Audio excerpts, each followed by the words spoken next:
নমস্কাৰ প্ৰিয় দৰ্শক, মই বৰ্তমান উপস্থিত আছোঁ এটা বিশেষ স্থানত।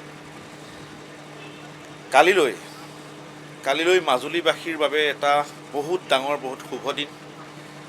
মাজুলীবাসীৰ বহু আকাংক্ষিত, বহু আন্দোলন, বহু বিতৰ্ক, বহুত কষ্টৰ ফল মাজুলী ব্ৰহ্মপুত্ৰৰ ওপৰত যিখন দলং হ'ব, সেই দলঙৰ কালিলৈ হ'ব প্ৰথমটো খুঁটাৰ শুভাৰম্ভণি।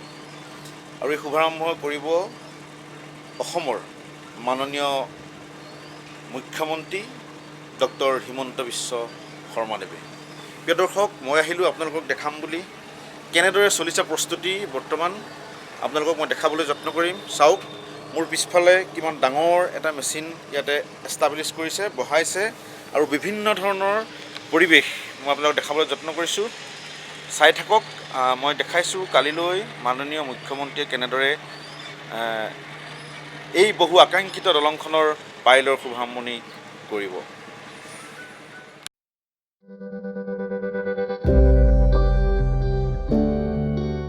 এই যে মই আপোনালোকক দেখাইছোঁ স্ক্ৰীণত, এই বৃহৎ এটা ক্ৰেচাৰ মেচিন, এই মেচিনটো ইয়াত পাৰ্মানেণ্টলি এষ্টাব্লিছ কৰা হৈছে।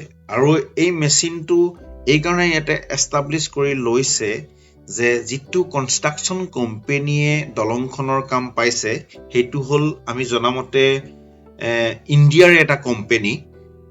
আৰু সেই কোম্পেনীটোৱে কৈছে যে 4 বছৰৰ ভিতৰত এইখন দলং কমপ্লিট কৰি দিব।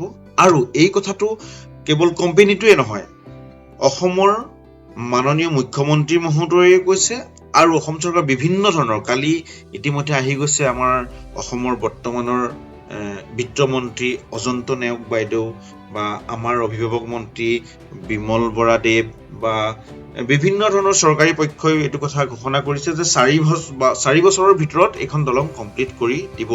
আৰু যদি প্ৰকৃততে এইটোৱে সত্য, তেতিয়াহ'লে এটা কথা আপোনালোকে মনত ৰাখিব, এইটো বহুত ডাঙৰ এটা প্ৰতিশ্ৰুতি চৰকাৰে ৰাখিছে। আৰু অসমৰ ৰাইজে এই প্ৰতিশ্ৰুতিটোৰ বাবে বাট চাই ৰ'ব, কিয়নো মাজুলীৰ যি যাতায়াত ব্যৱস্থা বৰ্তমান সুচল বুলি বাৰে বাৰে প্ৰতিপন্ন কৰিব বিচাৰিলেও, বহুত দাবী জনালেও ই অসত্য। কেতিয়াও মাজুলীৰ কাৰণে দক্ষিণ পাৰৰ পৰা যি এতিয়া যাতায়াত ব্যৱস্থা হৈ আছে, ই কেতিয়াও সুচল নহয় আৰু হোৱা নাই। কাৰণ যিসকল ব্যক্তিয়ে ফেৰীৰে যাতায়াত কৰি পাইছে, সেইসকলেহে এই কথাটো উপলব্ধি কৰিব পাৰিব। আপুনি এটা কথা উপলব্ধি কৰক, এজন মানুহ নিজে এখন নাৱত পাৰ হৈ আহিবলৈ বহুত কঠিন। আৰু তেনেস্থলত সদায় যদি আপুনি বা বিভিন্ন এমাহত 3বাৰ 4বাৰ যদি বিভিন্ন কামত আপুনি মাজুলীৰ পৰা ওলাই যাবলগীয়া হয়, তেতিয়াহ'লে বাইকখন বা গাড়ীখন লৈ যেতিয়া যাবলগীয়া হয়, বা উন্নত চিকিৎসাৰ কাৰণে মাজুলীৰ মানুহ যেতিয়া ওলাই গুচি যাবলগীয়া হয় মাজুলীৰ পৰা, তেতিয়া কিমান কষ্টদায়ক হয় সেই যাতায়াত।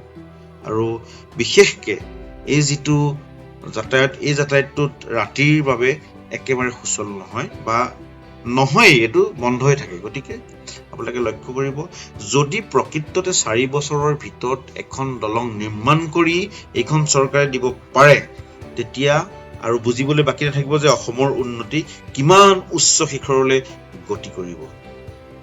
প্ৰিয় দৰ্শক, এই বিষয়ে আমি সকলোৱে নজৰ ৰাখিম যে দলঙৰ কাম কেনেধৰণে অগ্ৰগতি হৈছে, আৰু কথা আৰু কামৰ মাজত কেনেধৰণৰ পাৰ্থক্য চলিছে, বা কেনেধৰণে কাম চলিছে। গতিকে মই সময়ে সময়ে আপোনালোকক এই দলঙৰ আপডেট দি থাকিম। আপোনালোকে সেই ভিডিঅ'সমূহ পাবৰ কাৰণে আমাৰ চেনেলটো প্লিজ ছাবস্ক্ৰাইব কৰি ল'ব, নিউ লাইট অসম।